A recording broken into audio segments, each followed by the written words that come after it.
以为台湾好欺负吗？最近台湾和南韩之间竟因为一张小小的入境申报卡闹得剑拔弩张，事情听起来不可思议。南韩今年2月上线的电子入境卡系统，居然在国家选项中强制把台湾归类为中国台湾。也就是说，台湾旅客在填写南韩入境资料时，发现自己的出发地或下一目的地被标成了中国台湾。这种明显矮化台湾主权的称呼，让台湾民众大为震惊与愤怒。许多人心想，南韩你是怎么回事？难道以为台湾好欺负，可以被随便贴上中国标签吗？台湾不仅没有吞下这口气，还祭出了罕见的强硬态度。外交部正式对南韩提出严正抗议，要求立即更正这个错误称呼，甚至下达最后通牒，再不改正就全面制裁。整起风波迅速发酵，引发两国舆论热议。我们今天就来深入聊聊这件事的来龙去脉，以及背后所牵动的台韩关系与区域局势变化。南韩电子入境卡系统把台湾列为中国台湾，初听或许有人不明所以，不就是个称呼吗？有需要上纲上线到制裁吗？其实这5个字背后大有文章。对台湾而言，被称作中国台湾等同于被视为中国的一部分，这严重扭曲了台湾的主权地位。要知道，中华民国台湾是一个主权独立的国家，和中华人民共和国互不隶属。台湾从政府到民间，无论统独立场如何，有一点有高度共识，绝不能接受任何将台湾降格为中国一部分的称呼。正因如此，当南韩的系统公然把台湾标成 China， 等于是否定台湾的国家地位，这对台湾人民而言是极大的羞辱与挑衅。更何况，南韩并非第一次和台湾打交道，彼此有不少往来与友谊。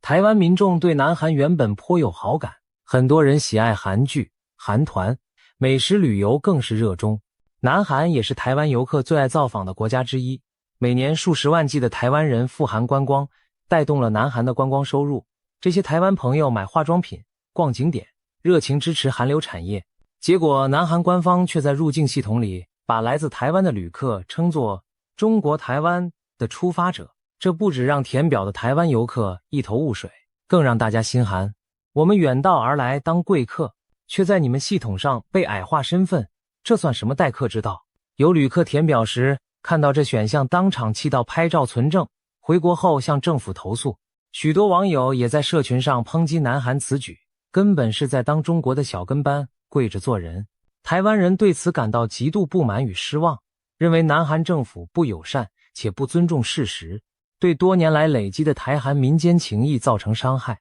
其实仔细想想，南韩这做法确实很奇怪。世界上大部分国家的出入境卡或电子签证系统，在国籍或地区选单上都会单独列出 Taiwan 或 Taiwan， 顶多在不抵触各自政策的前提下标示为 Taiwan 或 Chinese Taipei 等，但直接写 China Taiwan 等于公然把台湾当成中国底下的一个地区。这通常只有在中国政府的压力下，国际组织或一些外国企业才会用的措辞。南韩作为一个主权国家，竟然主动在自己的系统采用如此具有政治敏感性的标示，未免反常。究竟是谁的主意？一种可能是南韩政府有意迎合中国的一中原则，害怕若把台湾独立列出会激怒北京，干脆先自我审查。另一种可能是技术承包商直接用了某份国际地区代码列表，也许参考了联合国或中国版本，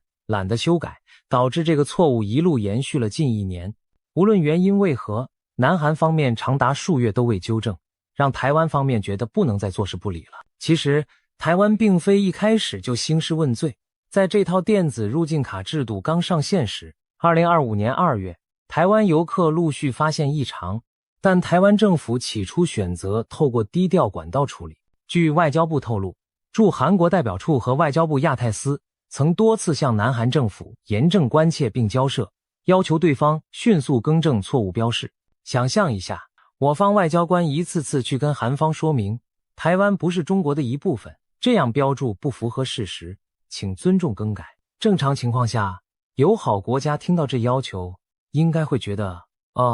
抱歉，我们改就是了。就像以前，如果台湾哪个单位不小心把首尔写成汉城，韩方抗议后，台湾方面也会赶快修正一样。然而，南韩政府的回应却相当冷淡与拖延。外交部说，直到最近南韩方面都未正面回应，既没有承诺改，也没有说不改，仿佛装聋作哑。这种态度让台湾政府相当遗憾且恼火，毕竟私下交涉已经给足对方面子，对方却毫无动作，时间一晃就是大半年。于是台湾决定改采强硬路线，不再委曲求全。12月初，台湾外交部终于公开此事，主动向媒体说明南韩电子入境卡对我国的错误标示。外交部在12月3日发布新闻稿，措辞非常严厉，开宗明义点出南韩将我国错列为 Shinata 与事实不符，造成我国民众困扰与不便。接着，外交部重申台湾是主权独立国家，与中华人民共和国互不隶属，并强调任何扭曲台湾主权地位的说法或做法都是霸凌行为，无法改变两岸互不隶属的客观事实。这番话等于直接指责南韩侵害台湾主权，在国际上霸凌台湾。言下之意，南韩你这样做跟中国没两样，是在帮凶，破坏台海和平稳定，这是极为严肃的指控了，可见我方怒火之大。外交部进一步表示，南韩是台湾旅客最常前往的国家之一，台湾一向珍视与南韩人民的深厚情谊，但此次南韩的错误标示不仅不符事实，让我国旅客入境受困扰，更伤害了台湾人民的感情。这里话说得很明白，我们民间那么友好，你政府却伤我们的心，这让台湾无法接受。最后，外交部呼吁南韩政府务必尽速更正错误标示，并表示在未获更正前，我方将持续与韩方沟通，为我国人权益尽最大努力。这其实已经是公开的最后警告了，赶快改，不然我们就要采取行动了。这份新闻稿刊出后，立即引起媒体广泛报道，台湾民众知道此事后群情激愤，纷纷声援外交部的严正立场，就是要硬起来，不能让别国这样羞辱我们。许多人过去觉得外交部对外低声下气，此次罕见的拉高分贝，反倒赢得舆论掌声。在外交部公开谴责后，南韩方面依然没有立即做出回应。眼看抗议石沉大海，台湾决定进一步升级施压手段。12月8日，外交部发言人在例行记者会上再次提及此事，强调已透过各种管道向韩国表达严正关切，要求对方以最快速度改进。值得注意的是，这次外交部特别点出台韩贸易间存在巨额逆差，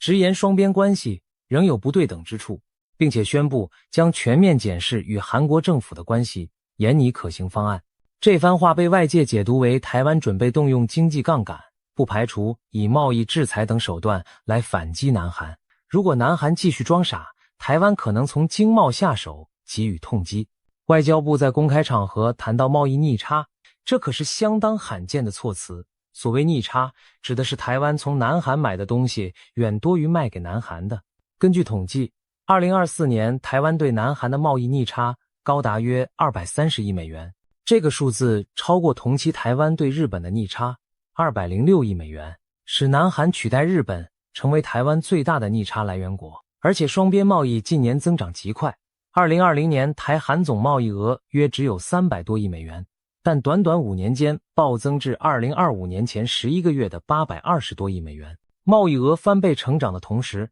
台湾的逆差也急剧扩大，光2025年前11个月，台韩逆差就达到约338亿美元，比前一年同期又大幅扩大。这意味着什么？意味着台湾市场上充斥着南韩的商品，从半导体零组件、电子产品到汽车、化学原料，台湾一年要掏几百亿美元买韩货，而南韩从台湾进口的相对少很多。换句话说，台湾对南韩而言是赚钱大客户，而南韩对台湾则更像是一个需要平衡的对象。如果台湾动用经济惩戒，比如限制某些韩国商品进口，或减少购买韩国零件，南韩的相关产业必然吃不消。外交部正是透过强调逆差，暗示台湾手上握有筹码，话里行间是在提醒南韩，你每年从我们这赚那么多，现在却这样对我们不友善，实在说不过去。如果继续如此，我们只好重新评估这桩买卖划不划算了。这其实已经是经济制裁的前奏。事实上，当天外交部副部长陈明奇也受访进一步说明，指出韩国对我国有大量的贸易顺差，对韩方来说就是我们的逆差，在这种情况下还对我方做不友善的举动，实在不是好事。我们会持续和韩国沟通，也要提醒韩国双边关系非常紧密。可以看到，我方官员反复强调双边紧密经贸关系，就是在敲山震虎。然而，他同时也补充，所谓全面检视与韩方关系，我方并没有祭出具体手段，只是提醒韩国珍视这样的关系。换句话说，制裁这张牌尚未打出，但已经摆上桌面，这其实就是最后通牒，再给你一次机会，赶快改正，不然我们真要出手了。台湾政府如此强硬表态，国内多数民众拍手称快，但也有人担心，真制裁下去，会不会引火焚身？毕竟台湾从韩国买了那么多东西，其中不乏关键零组件和民生用品，如果全面抵制韩货，难免自伤800。然而，台湾社会此刻的情绪更多是愤怒大于理性，许多人觉得就算自损也要出口恶气。立法院里，朝野立委罕见的在这议题上口径接近，有人喊出该制裁就制裁，有些民意代表建议政府针对性祭出反制措施，例如暂停某些韩国文化交流，甚至考虑限制韩国偶像艺人在台活动等等。有立委直接询问文化部长李远，我们会不会跟进中国那样，来个限韩令，禁止韩星、韩剧在台湾？这问题听起来夸张，但确实被认真抛出来了。李远部长回答很巧妙，他说文化部的职责是凸显台湾文化的主体性与特色，和中国区隔开来，让大家自然知道中国不是台湾，台湾也不是中国。他的意思是，我们要用实力说话，让世界明白台湾自成一体，而不是去搞文化封杀。对于是否禁止韩流这类制裁，他并未正面回应，看来政府仍不愿走到这一步。然而，民间的怒火可不管那么多，网络上甚至有人号召杯葛韩国商品，抵制韩剧韩团，仿佛要发起草根版限韩令。还有人提议抵制韩国企业在台湾的投资，甚至脑洞大开说，我们来禁用 LINE 好了。要知道 LINE 通讯软体虽然是在日本发迹，但母公司是韩国的网络巨头。有愤青气愤地说，中国不爽就禁韩星，难道我们连不用 LINE 的勇气都没有吗？当然，理性想想，禁用 LINE 在台湾根本不现实，因为全国上下从政府到百姓都在依赖它联络，一下子哪可能停用？这种极端建议恰恰反映出台湾舆论对此事的愤怒程度，连平时最哈韩的年轻粉丝都动摇了。许多平常追星追剧的朋友此刻在社群上表示，喜欢归喜欢，但国家尊严更重要，如果韩国不尊重我们，我也支持政府采取强硬措施。一时间，南韩矮化台湾，台湾反制南韩成了新闻版面和社交媒体的热搜词。有人感叹，两国民间这些年累积的好感，竟可能因为区区一张入境卡毁于一旦。在台湾强硬反击之际，一些有趣的声音也出现了。资深媒体人石坂明夫就分享了一段往事，让人拍案叫绝。他提到2005年时，南韩政府非常在意自己在中文中的称呼。当时南韩认为首都汉城的中文旧译汉城容易被理解为汉人的城市，有损民族尊严，希望各国改用韩语音译的新译名首尔。南韩为了这事四处游说，特别要求包括台湾在内的各地正式改口。结果呢，台湾当年非常尊重南韩的要求，官方媒体从此改称首尔，立即配合。哪怕一般民众一时还不习惯，这件往事代表什么？代表南韩自己过去也曾为了名称问题极度敏感，台湾体谅他们的国格需求，展现了尊重和友谊。如今时移世易，20年过去了，角色对调，换成台湾要求南韩不要把我们称作中国的一部分，这其实只是最基本的尊重啊。可是南韩却给了一套官样文章，敷衍了事的回应，这点我们稍后细讲。石坂明夫觉得这落差既讽刺又令人心寒，他建议台湾外交部也来个以彼之道还施彼身，不妨正式行文知会韩方，在南韩官方系统未修正对台称呼前，台湾的官方文件将暂时恢复使用汉城这一历史称呼，没有谩骂，没有情绪，只是对等处理。当年你为了尊严要求改名，我们尊重了，今天我们的尊严被踩，也要求一个回应，合情合理。石板的这番话在网络上引起热烈讨论，许多台湾网友大呼痛快，拍手赞成，就该这样，看他们受不受得了。甚至有人戏称，如果政府不方便出面说，民间媒体和网络乡民可以马上行动，把首尔通通改回汉城，给南韩一点颜色瞧瞧。石板民夫还不忘嘲讽南韩在历史上对中国的态度。他说南韩千年来一直摆脱不了给中国当小弟的角色，现在首都再被叫回汉城，也只能说刚刚好而已。这话虽然刻薄，却道出了许多台湾人的愤懑。回想这些年，不少台湾人观察南韩外交，确实有种感觉，南韩对中国总是小心翼翼，生怕冒犯，对台湾则能拖就拖，能冷处理就冷处理，好像我们的合理诉求可以一再忽视。这次入境卡事件，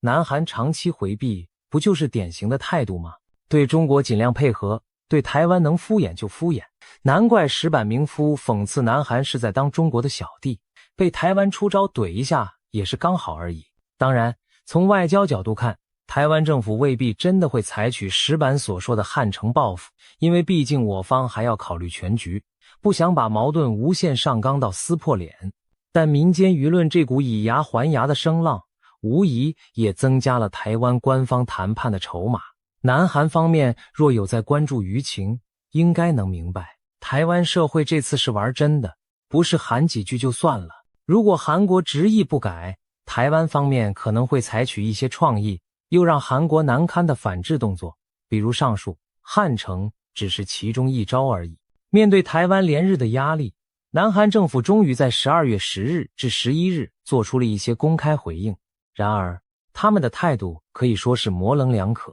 避重就轻。先是总统赖清德在12月10日出席亚洲民主人权奖活动时，再次就此事发声。他公开喊话，希望南韩尊重台湾人民的意志，这样两国才能携手前进，稳定区域和平，促进共同繁荣。赖总统以温和而坚定的语气，请南韩理解台湾人民不被矮化的决心。这番谈话经媒体报道后，南韩国内也引起注意，包括南韩知名媒体 YTN、SBS 电视台、朝鲜日报、韩国日报和每日放送等多家媒体都在当天转载了台湾总统的表态。韩媒指出，台湾外交部早在3日就向韩方交涉要求更正，但未获积极回应。到了9日，台湾外交部更进一步表示，将全面检视对韩关系，特别点出台韩间巨额逆差，暗示双边可能升级为贸易冲突。这些报道让南韩社会开始意识到，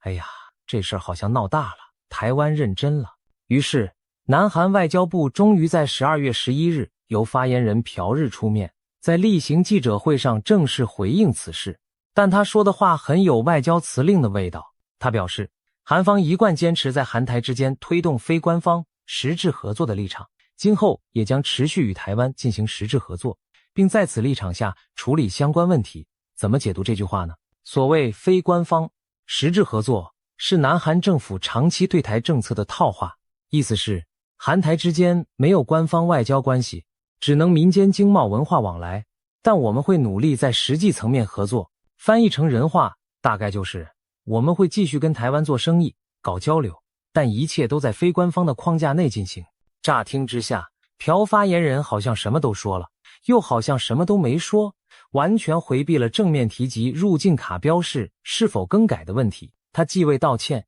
也未明确承诺修改，只强调南韩对台湾的基本政策没变，继续合作云云。这番隔靴搔痒的回答自然无法令台湾满意。对台湾而言，我们要的是改正错误的实际行动，不是空泛的外交场面话。那南韩方面有没有任何迹象显示会改呢？据传在台湾强力施压下，南韩相关单位私底下已经着手调整系统。有消息指出，在12月上旬，有人再次登入南韩的入境卡线上系统时，发现原本的 China、Taiwan 疑似已改成纯粹的 Taiwan， 但这个变动并未经由韩方官方正式公告确认，南韩政府也绝口不提，仿佛不愿让外界知道是被台湾压着改的。有可能南韩悄悄修正了错误，以缓和台湾的不满，但为了顾及所谓一中原则和对内对外的压力，不愿高调承认。如果真是如此，台湾这次强硬表态其实已经奏效，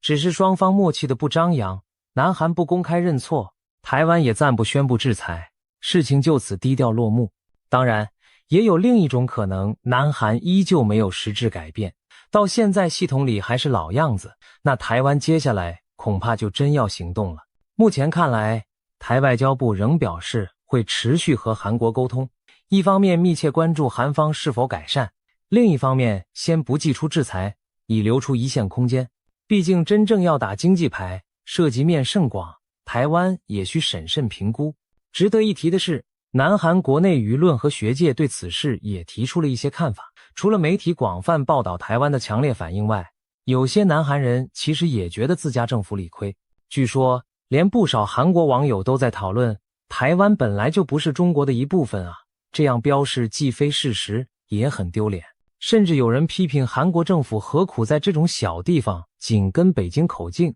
反而伤害了和台湾的友好关系。有南韩学者分析更是一针见血，台湾此举可能是在试探南韩对台湾有事议题的立场。所谓台湾有事，是近年国际上特别是日本热议的话题，意指如果台海发生战事，将牵动区域安全。这位南韩汉阳大学教授姜俊荣评论说，这件事反映出台湾或许想看看南韩在中日对峙升高时会如何站位，而他也提醒，南韩与台湾同属自由民主阵营，在关键供应链上利益一致，无论如何必须避免报复措施，否则可能正中中国下怀。他的意思是，南韩和台湾其实应该是天然的伙伴，都是民主国家，也都有半导体等产业合作空间。如果因为这种问题闹到互相制裁报复，只会让中国从中渔利，削弱了民主阵营内部的团结。姜教授的观点值得深思，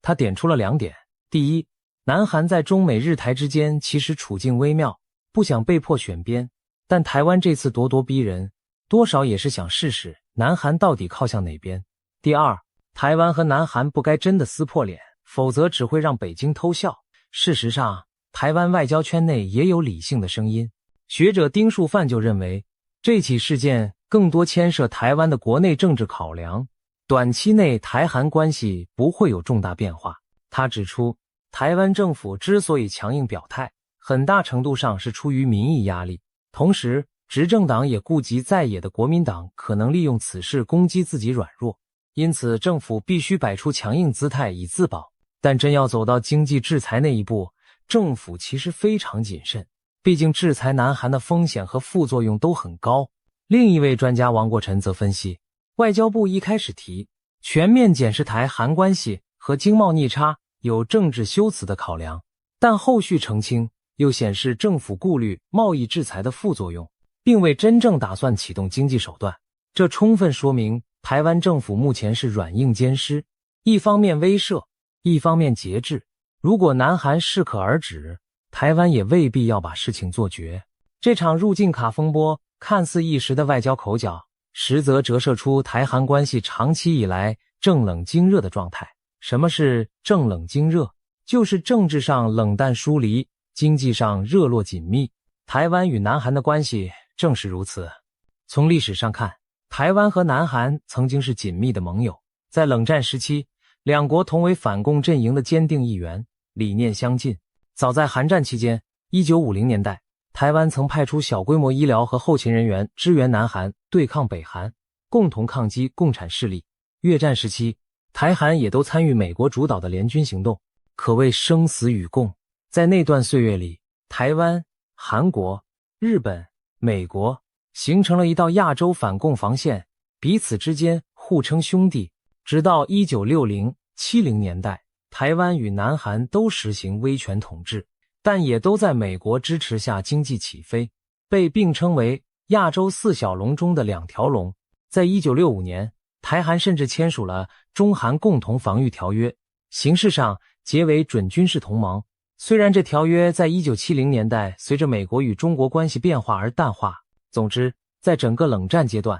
台湾和南韩的官方关系相当亲密，人民感情也友好。台湾人把南韩视作志同道合的朋友，南韩也曾受惠于台湾的国际声援与道义支持。然而，巨大转折发生在1990年代初，冷战结束，国际格局改变，中华人民共和国的影响力与日俱增，各国纷纷与北京建交。1992年8月，南韩在利益权衡下，决定与中华民国台湾断交，转而与中华人民共和国建交。这对台湾而言是一记重击，痛失了一个长久的友邦。当时许多台湾人感到被背叛，因为就在前一年，北韩已和北京建交，等于朝韩两兄弟都先后和我们断交，奔向中国怀抱。南韩的决定虽可理解，毕竟中国市场庞大，又牵涉北韩问题，但台湾心里难免不是滋味。官方关系中断后，台湾和南韩从此没有大使馆，仅以民间名义设立代表处，双方政府互不承认对方为国家，政治上的确陷入了长久的冷淡。台湾长期在国际上孤立，被迫推动务实外交，而南韩投入了与中国的交往，对台湾议题格外低调小心，生怕触怒北京。可以说90年代后期开始，台韩官方往来近乎停滞，尽管正冷，但经热的势头却日益明显。切断外交关系后，台韩之间的商贸投资反而蓬勃发展，两国企业各有所长。台湾在半导体、资讯电子领域崛起，南韩在记忆体、面板、汽车、钢铁等也成为强者，彼此既竞争又合作。上世纪末，台湾掀起韩流文化热，韩剧《大长今》风靡全台，韩团音乐席卷年轻世代。南韩也有不少企业来台投资，像月金、LG、三星都打入台湾市场。近年半导体成为焦点产业，台积电与三星虽是激烈对手，但南韩厂商也需要从台湾购买芯片、制造设备、半导体材料等，而台湾电子业者则大量采购南韩的 DRAM 记忆体与 OLED 面板，双方产业链紧密相连，经贸互补性很高。尤其是21世纪第二个10年后，中国崛起带来不确定性，美中科技战升温，台湾和南韩都身处关键供应链，双边贸易额几乎年年攀升。前面提到，台湾每年从南韩进口额超过800亿美元，反过来台湾对南韩的出口也不少，只是比较下处于逆差，数百亿美元的商业往来可不是说断就断的。因此，尽管两国政治上没有官方对话机制，但实务合作一直没停，比如观光合作、航运航班、疫情期间的防疫资讯交流等，双方还是维持着非官方但实质的互动。正如南韩外交部发言人口中的那句套话，不过正冷经热的格局下，也埋藏着矛盾和不满。一方面，台湾对南韩在国际场合经常忽视甚至踩踏台湾的感受颇有怨言。举例来说，在很多国际组织投票或涉台议题上，南韩通常遵循一中原则，不支持台湾参与。就连一些体育场合，南韩也曾对台湾使用 Chinese Taipei 等称呼，严格把关。虽那是奥会规定，但台湾观众看了不痛快也算在韩国头上。2017年，中国因萨德 THAAD 飞弹防御系统问题，对南韩实施限韩令，禁止韩流输入，重创韩国娱乐与旅游业。当时台湾舆论还颇有同情南韩的声音。然而讽刺的是，南韩在有关中国的问题上仍不敢得罪对方半分，似乎并未因此同情理解台湾在国际上被中国打压的处境。久而久之，台湾人心中难免嘀咕，我们把南韩当朋友，但南韩是不是压根没把我们当回事？尤其是在名称称呼上，台湾每每要求国际社会证明，南韩从不吭声，甚至自己也经常在官方措辞里矮化台湾。长久积累下来，民间有些对韩观感开始转差。有人戏称台韩关系是三温暖，追星时很热络，讲到主权时却冷若冰霜。另一方面，南韩也有南韩的盘算，南韩与北韩处于对峙状态，需要中国在地缘政治上配合，例如制衡北韩，因此他们极力避免在台湾议题上刺激北京。对南韩而言，台湾问题常被视为中美博弈的一部分，自己不愿淌浑水。然而，近年形势在变化，美国拉拢盟友建立印太战略、芯片联盟、CHIPS 4等。韩国在考虑自身利益时，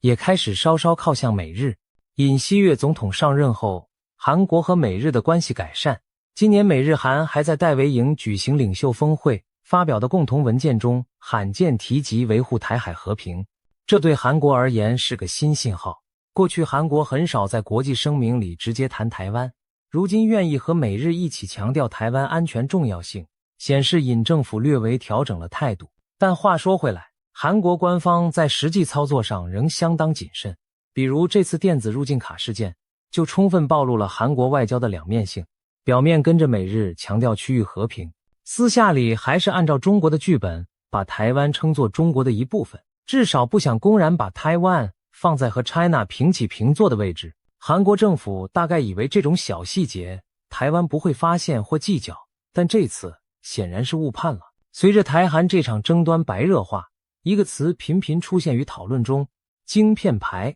什么意思呢？指的是台湾可以利用自身在半导体产业的关键地位，作为对韩国的反制武器。台湾号称半导体制造的重镇，拥有全球最先进的晶圆代工技术，台积电领先，而南韩则在记忆体晶片如 DRAM、NAND Flash 和部分晶圆代工如三星方面也是顶尖强权。双方其实在半导体领域既竞争又依赖。有人提出，如果南韩执意不尊重台湾，台湾可以考虑武器化晶片，例如限制对韩国出口某些关键半导体产品或技术，甚至暂停对南韩出售最先进的晶片设备或服务，借此给韩国经济来个痛击。这并非天马行空。事实上，台湾在近期的外交争端中曾经几次使用经济手段施压，例如针对个别与台湾交恶的国家，台湾曾大幅减少进口其农产品或渔产作为警告。像几年前古巴和台湾关系不顺时，台湾调整了对古巴龙虾的进口。2023年洪都拉斯突然与台湾断交，倒向北京，台湾很快暂停了红国白虾的输入。再如南非在90年代末和台湾关系生变，据悉台湾也一度几乎停止采购南非的苹果水果，使其相关产业受创。这些案例显示，台湾在特定情境下是会动用经济杠杆的，虽然多属小范围，象征意义居多，但已经摆明，不要以为台湾只能挨打不还手。我们虽然不是经贸强权，但巧用贸易调整也能让对方难受。那针对南韩，台湾能使出什么经济杀手锏？半导体晶片被视为关键，毕竟台湾和南韩都在全球半导体供应链扮演重要角色。有人提出，台湾可仿效对南非禁售晶片的模式。先前，台湾传出曾限制对某些不友善国家出口特定晶片，以示警告。如果台湾宣布对南韩某些技术不再提供，可能会让韩国企业措手不及。想象一下，三星手机可能需要用到台湾代工的特殊晶片，若台湾不卖了，三星就得另寻他法，研发进度势必受影响。又比如，韩国厂商高度依赖台湾的 IC 设计公司供应一些专用晶片，如果断供，韩企产品线恐怕卡关。这些都是理论上的杠杆，不过现实操作上，晶片牌确实是把双面刃。专家指出，直接进入经济制裁层级的可能性其实极低，因为要让制裁有用，前提是制裁方在该技术或产品上拥有高度垄断地位，且执行监管能力强。而半导体产业链极其复杂，一款终端产品所需的元件来自世界各地，台湾很难针对韩国做100%的卡脖子。同时，台湾将晶片武器化的动作可能引发的风险弊大于利。首先，会让国际社会对台湾作为供应者的信任度下降，担心台湾随政治喜好断供。其次，韩国也非省油的灯，人家在存储晶片领域有关键技术，万一反过来对我们禁运，我们自家科技产业也会受冲击。此外，台湾企业也怕违反国际贸易规则或损及自身利益，未必愿意配合政府去抵制韩国订单。所以目前看来，台湾政府虽亮出经济筹码，但未必真会走到全面制裁那一步。诚如王国臣所说，我方提经贸逆差更多是政治修辞，提醒韩国不要把我们逼急了，而非已决定开打贸易战。退一步讲，即便不动用大招，台湾也可以采取一些有限度的经济惩罚，比如加强对韩国进口商品的检疫检验，延长通关时间，减少政府采购韩国产品的预算，或者冷处理韩商投资案审批等等。这些看似温和，但积少成多，也会让韩国感受到压力。况且，韩国经济这2年日子并不好过，他们对中国出口转为逆差，内需疲软。如果再失去台湾这么大的市场，恐怕伤上加伤。也因此，有分析认为，当台湾外交部扯出晶片、逆差等经济议题时，韩国其实已经听懂了，台湾真的可能来狠的，韩国不能掉以轻心。截至目前，这场争议看似逐渐趋于缓和，但后续发展仍值得观察。一方面，有迹象显示南韩已经在低调修改错误，想用悄悄改掉了事的方式平息风波。如果最终确认南韩把系统国家栏位恢复成 Taiwan， 那台湾应会见好就收，不再继续敲打。届时双方或许都不会明说，但心照不宣地翻过这一页。然而另一方面，如果南韩迟迟没有改正，又或者改了之后过些时日又反复，比如哪天又偷偷把 Taiwan 改回去以讨好北京，那台湾势必重提旧事，甚至采取此前警告的行动。毕竟外交部的话已经摆出去了，若韩国阳奉阴违，台湾也不好再装没看见。从长远角度来看，这起事件虽是一个小插曲，但对台韩关系和区域局势都有所启示。首先，它彰显了台湾政府如今在主权尊严问题上态度更趋强硬。过去，台湾常常对外忍气吞声，以维持表面和气，但现在台湾越来越敢于直接指责对方霸凌、不友善，甚至不惜提出制裁这种重话。这反映出台湾国力提升、自信增加，以及国内民主社会对政府的新期许，不能一味委曲求全，而要勇于捍卫自身地位。这对其他国家也是个讯号，未来谁再在称呼上小看台湾，台湾可能都会强硬回击。某种程度上，台湾是在划下红线，称呼不是小事，是原则底线，即便朋友如南韩，踩线也不行。其次，这件事也迫使南韩重新审视对台策略。南韩长期把对台关系放在对华关系的阴影下考量，结果这次几乎演变成与台湾的正面冲突。韩国方面应该意识到，台湾不是以前那个孤立无援的小角色，而是一个有实力、有影响力的经济体和民主伙伴。再加上目前美国拉拢盟友抗衡中国的大背景，南韩如果一味忽视台湾感受，未来可能在国际社会被视为偏袒中共，影响与美日的战略互信。更何况，南韩企业也需要台湾伙伴在关键技术上相互合作。这次风波或许会让南韩反省，有些对北京的过度迁就，其实代价是伤害了和其他伙伴的关系，值得吗？日后南韩再设计类似系统，说不定会更谨慎地处理台湾的名称问题，不敢再掉以轻心了。第三，这事件也提供了美日等国一个观察指标，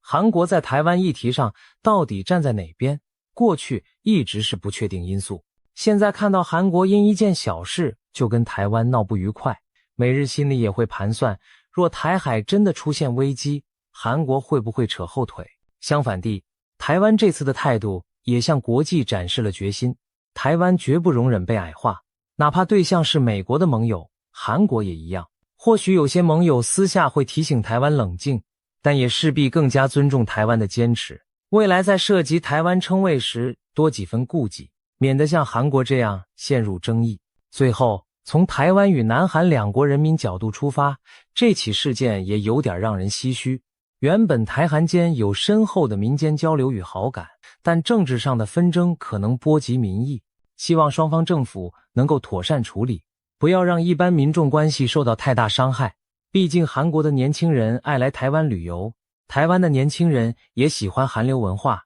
大家本应是友好的邻居，如果因为外交上的用词较劲就彼此敌视，实在可惜。或许更理想的状态是，南韩政府找到一个不那么刺眼的称呼方式，例如直接写 Taiwan 不加任何前缀，台湾也给对方面子，不再穷追猛打，然后双方继续该合作合作，该往来往来，把共同利益最大化。正如那位韩国学者所言，台湾和南韩同属自由民主阵营，不该让中国从彼此的不和中获利。要知道，北京最乐见的莫过于台湾和像韩国这样潜在盟友翻脸，让台湾更加孤立无援。因此，台韩两国更需冷静思考长远战略，而不是为一时意气用事。综合来看，南韩入境卡强标中国台湾事件是一堂现实的国际政治课，它告诉我们，名称称呼之争其实是主权尊严之争，绝非小题大做。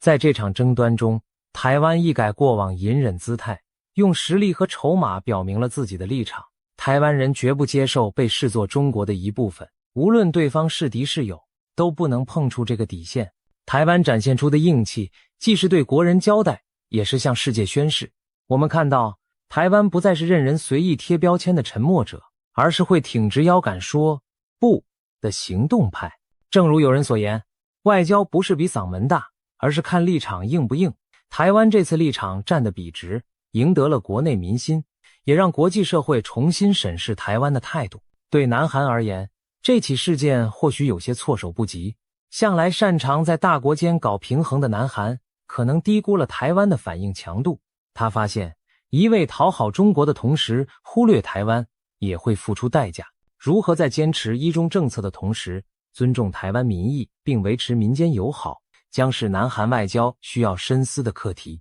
否则，类似的争端未来还可能发生。南韩应明白，台湾虽非邦交国，却是不可忽视的重要伙伴。轻视台湾，就是在损害自己在民主阵营中的形象和利益。目前看来，这场风波有望在一定程度上平息，但其影响将长存。台湾民众可能在一段时间内对韩国心有芥蒂，旅行消费选择上或受影响。韩国民众也会对台湾强硬举措议论纷纷。不过，相信随着时间推移，只要双方不再刻意刺激，此事终究会回归理性。毕竟台湾和韩国都不是彼此的敌人，在区域局势诡谲的当下，两国都有各自更大的挑战。例如台湾面对北京的压力，南韩要应对北韩的核威胁，内讧对谁都没有好处，理智终将胜过情绪。总而言之，这次事件让我们看到了一个不再逆来顺受的台湾和一个左右为难的南韩。台湾用行动告诉世界，